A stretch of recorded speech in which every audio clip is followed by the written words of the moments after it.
Hello students, in this video lecture we will be studying about the process of microsporogenesis and formation of male gametophyte inside the anther. In previous class we have learned about the structure of anther. Now let's have a quick look in internal structure of anther before we move ahead with the understanding of microsporogenesis. So as we know that anther has got many layers of different types of cells, and together this is called anther wall. So anther wall has got around 4 layers of cells. The outermost layer is called as epidermis. Then inside the epidermis it is endothecium. Inside the endothecium it is middle layer, which is having around 3 to 4 layer of thickness, and the innermost layer is called as tapetum, right? So anther wall is composed of this 4 layers. Now each anther has got some sac like structures, pouch like structures, within which the microspores will develop or pollen grains will develop. These are called microsporangium. So here in this diagram we can observe 4 microsporangiums, and the anther type is called as tetramicrosporangiate type. So microsporangium are the structure within which pollen grain development will takes place. Within the microsporangium, initially there are some diploid cells are present, which are called sporogenous cells. These sporogenous cells, they are ultimately participating in the process of microsporogenesis and finally into formation of pollen grain. Now let us understand the process of microsporogenesis. We will begin with the definition. So microsporogenesis can be defined as formation of haploid microspores from diploid microspore mother cells inside pollen sac by meiotic division. This is what the microsporogenesis is. So simply microsporogenesis मतलब जो microspore mother sales होते हैं pollen sac के अंदर, जो कि diploid sales है, उनका मियोटिक सेल डिवीजन के थ्रू हैप्लॉइड सेल्स में जो कन्वर्जन होगा उस प्रोसेस को हम बोलेंगे microsporogenesis.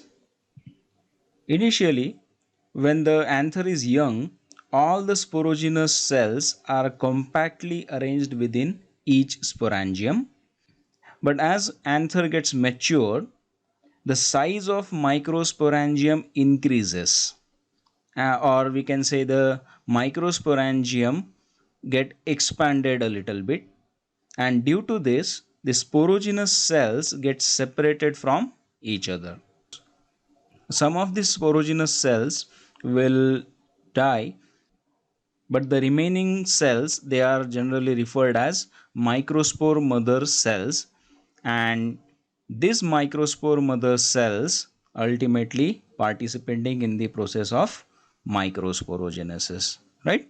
So anther maturation is very important part for microsporogenesis. जब एंथर मैच्योर नहीं होता है तब स्पोरोजिनस सेल्स कॉम्पैक्टली अरेंज्ड है, लेकिन जैसे जैसे एंथर की मैच्योरिटी होगी ये जो कॉम्पैक्टली अरेंज स्पोरोजिनस सेल्स है वो सेपरेट हो जाएंगे.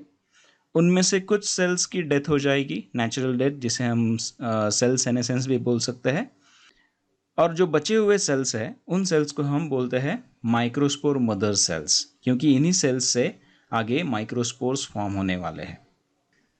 Each microspore mother cell of sporogenous tissue is diploid in nature, and these microspore mother cells also have callose thickening around it. At maturity, each microspore mother cell undergoes meiosis to form 4 haploid microspores, right? Microspore mother cells diploid है, लेकिन जैसे ही उसका meiotic cell division होगा जो भी 4 cells form होंगे वो haploid होंगे, और इन हैप्लॉइड सेल को हम बोलेंगे microspores. So the four haploid microspores which are formed from a single diploid microspore mother cells, they are arranged in a cluster, and this cluster is called as microspore tetrad. Right, tetrad क्यों बोलते हैं? क्योंकि उसमें 4 sales है. Right, एक microspore mother sales का meiosis होने के बाद जो 4 सेल्स बनेंगे, वो 4 सेल्स एक दूसरे के साथ जुड़े हुए रहेंगे, क्लस्टर में रहेंगे, और इस स्ट्रक्चर को हम बोलते हैं microspore tetrad. The arrangement of 4 cells in a tetrad can be of different types, mainly due to the different patterns of cytokinesis events during cell division processes. Now this part is important for NEET students. Board students इसको skip कर सकते हैं, ये NEET students के लिए important है. Right? The first type is called tetrahedral arrangement. Tetrahedral arrangement में हम ये 3 सेल्स देख सकते हैं फ्रंट साइड में, और जो 4th सेल होगा वो इसके बैक साइड में होगा. तो इस तरह की अरेंजमेंट को हम बोलेंगे टेट्राहेड्रल अरेंजमेंट. और डाइकोट्स एंजियोस्पर्म्स में ये ऐसी अरेंजमेंट कॉमनली देखी जाती है माइक्रोस्पोर टेट्राड के लिए. दूसरा जो टाइप है वो है isobilateral. Now isobilateral is generally observed in monocots, right? And isobilateral में ये चारों भी cells evenly distributed है. The third type is called linear type, and the fourth one is called as decussate. Linear और decussate में cells का arrangement tetrahedral और आइसोबाइलैटरल से अलग है. linear में सारे cells एक लाइन से एक के ऊपर एक स्टैक हुए हैं, राइट? और डेक्यूसेट में चारों सेल्स का अरेंजमेंट थोड़ा टी शेप जैसा होता है, right? Linear and डेक्यूसेट type generally occurs in less frequency and observed in very few flowering plant species. However, in some of the plant species, these all types of tetrad arrangement can be observed. All the 4 microspores in a tetrad are covered by a layer of callose, and as the anther matures it will get dehydrated, and due to the dehydration the microspores get dissociated from each other by the activity of one enzyme called callase. This separated microspores then further develop into pollen grains. So pollen grain, they represent male gametophytes, and these are generally spherical in shape and having around 25 to 50 micrometer diameter.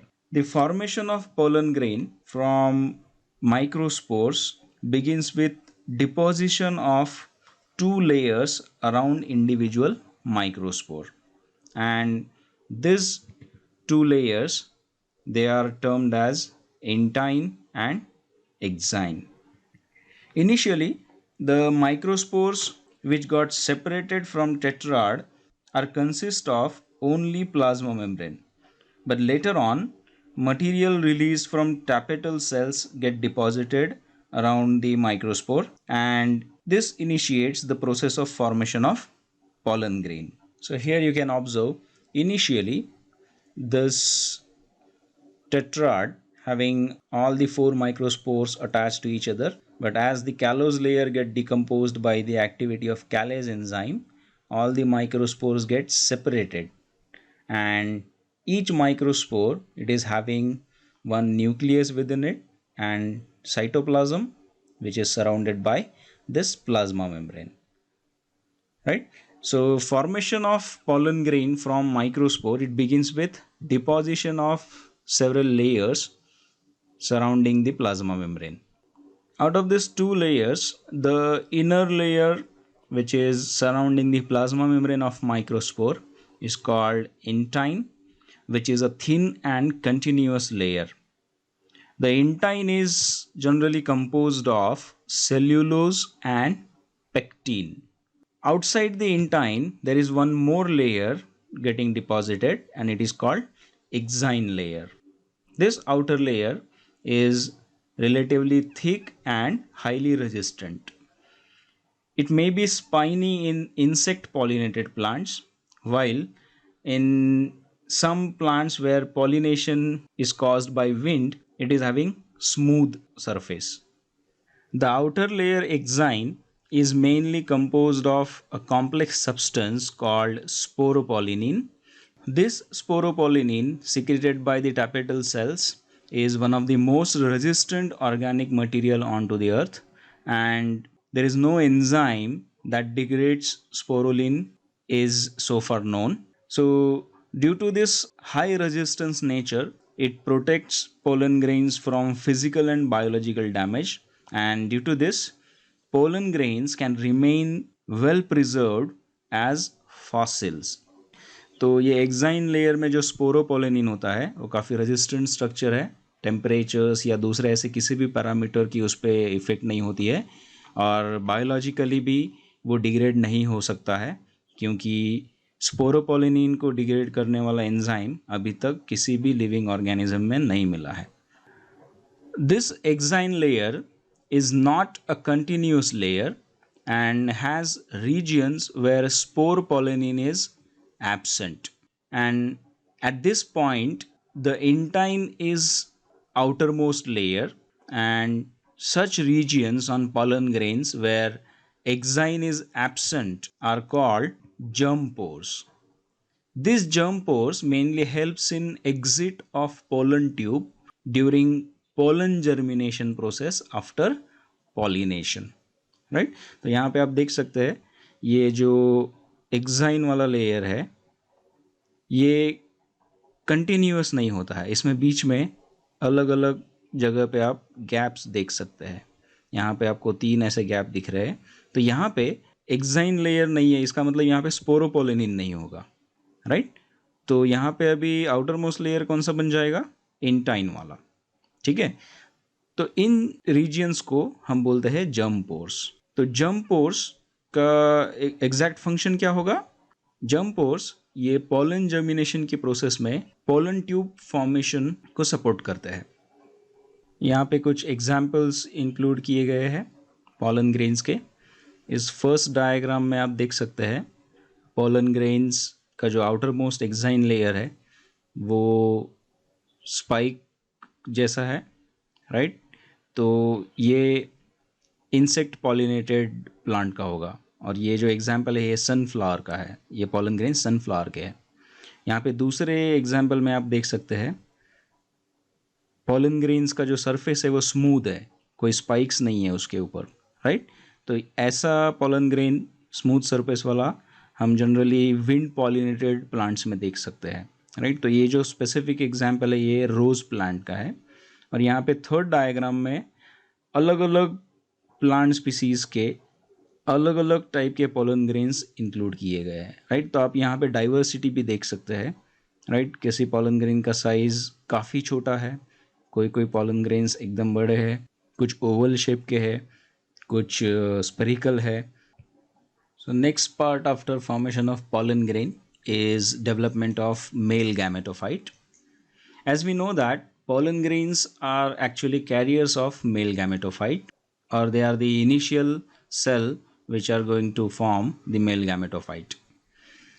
The development of male gametophyte occurs within the pollen grain, and it involves 2 mitotic cell division steps, and this process is getting completed in 2 different stages at 2 different places.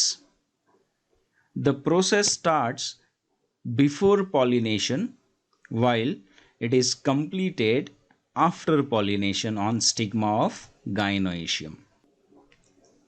So इस तरह से male gametophyte formation की process ये pollen grain से start होती है, जिसमें 2 mitotic cell divisions involve होते हैं, और ये प्रोसेस 2 अलग अलग टाइम पे 2 अलग अलग जगह पे होती है, right. Most of the plants में ऐसे ही होता है, लेकिन कुछ प्लांट्स में एक्सेप्शंस है. Now let us first understand the process taking place before pollination. Inside each pollen sac or microsporangium, the pollen grains undergoes mitosis in order to form the two unequal cells.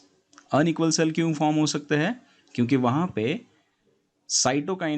Cytokinesis जो है वो abnormal होगा.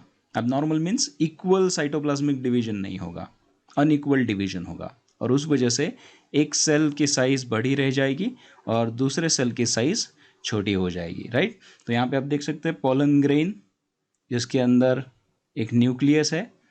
वो nucleus जैसे ही mitosis की process में enter होगा उसके बाद वहाँ पे दो न्यूक्लियस फॉर्म हो गया और उनका सेपरेशन होगा.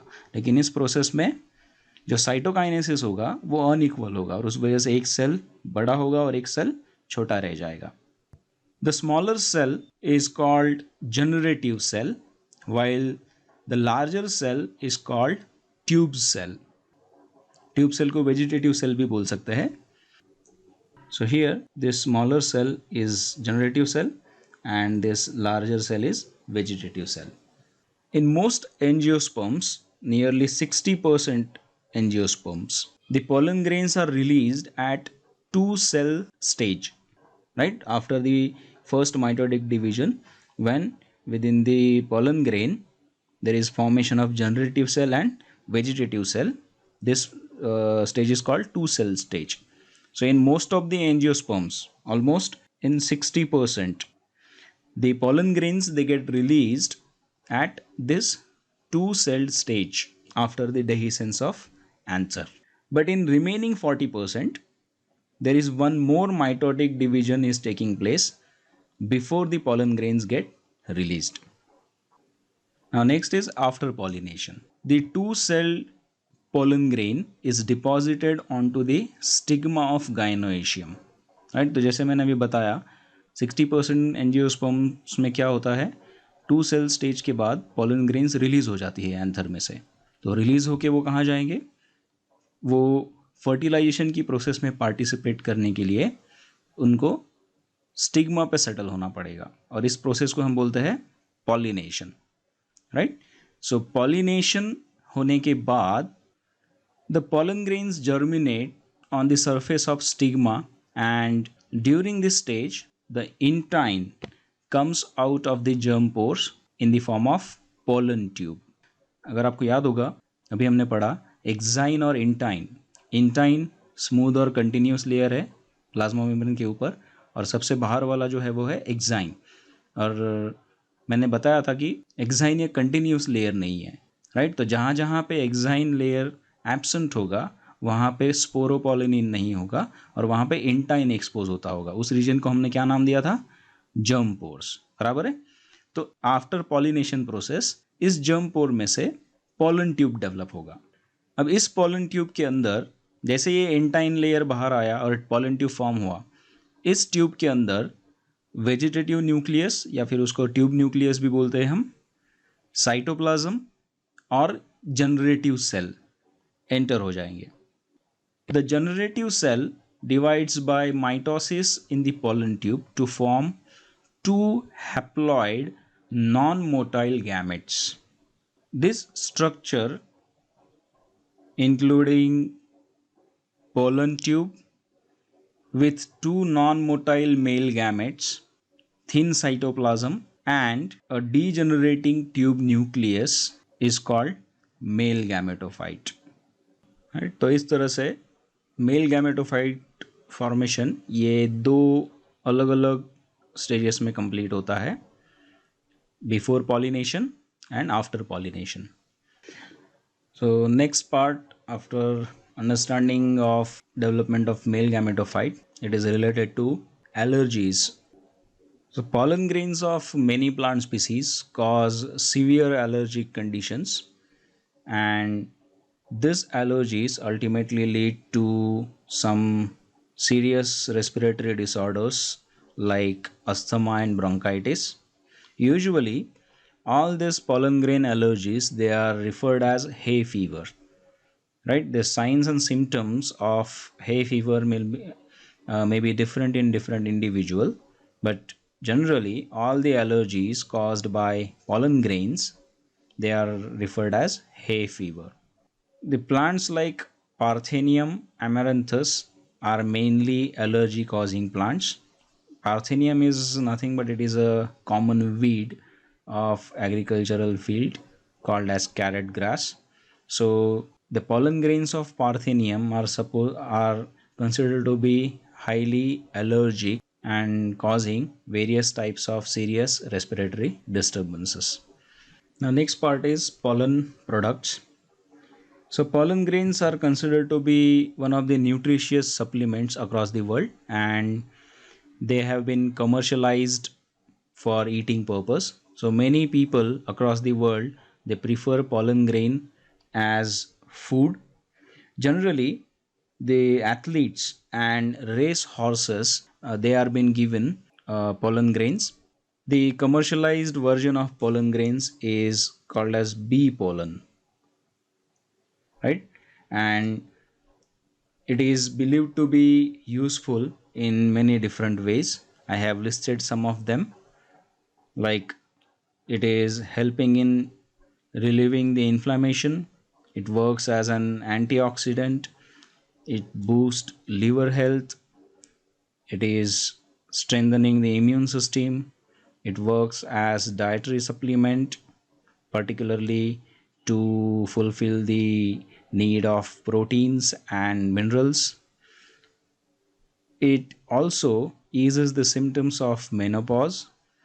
It is helping in reduction of stress, and ultimately it also acts by speeding up the healing process. Right? So these are the several uses I have found related to bee pollen or the pollen grains which have been commercialized. The next part, it is related to pollen viability. The period for which the pollen grain retain the ability to germinate on landing onto the stigma is called as pollen viability.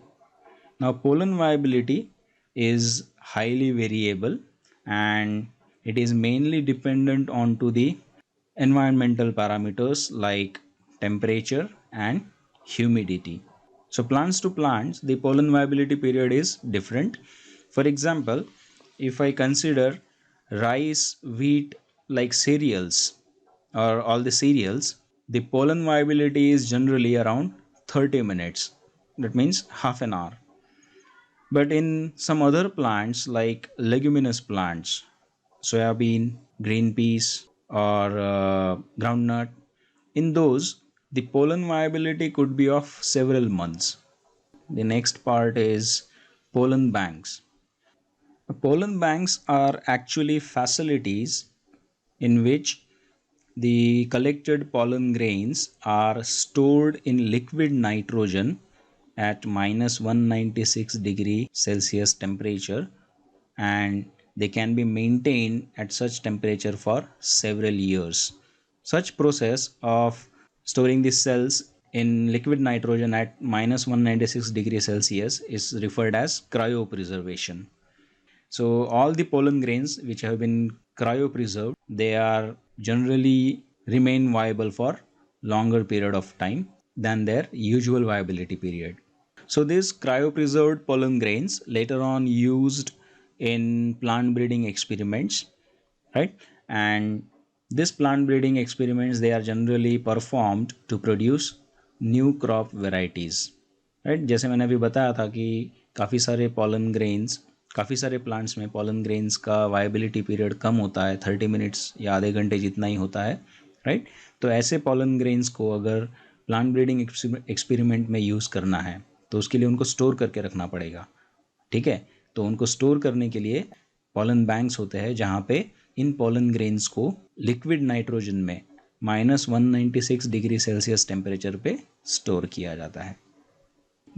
So this is it about the microsporogenesis and development of male gametophyte. In next lecture, we will study about the female structure of the angiosperm flower, that is gynoecium, its arrangement and the formation of female gametophyte. Till then, goodbye.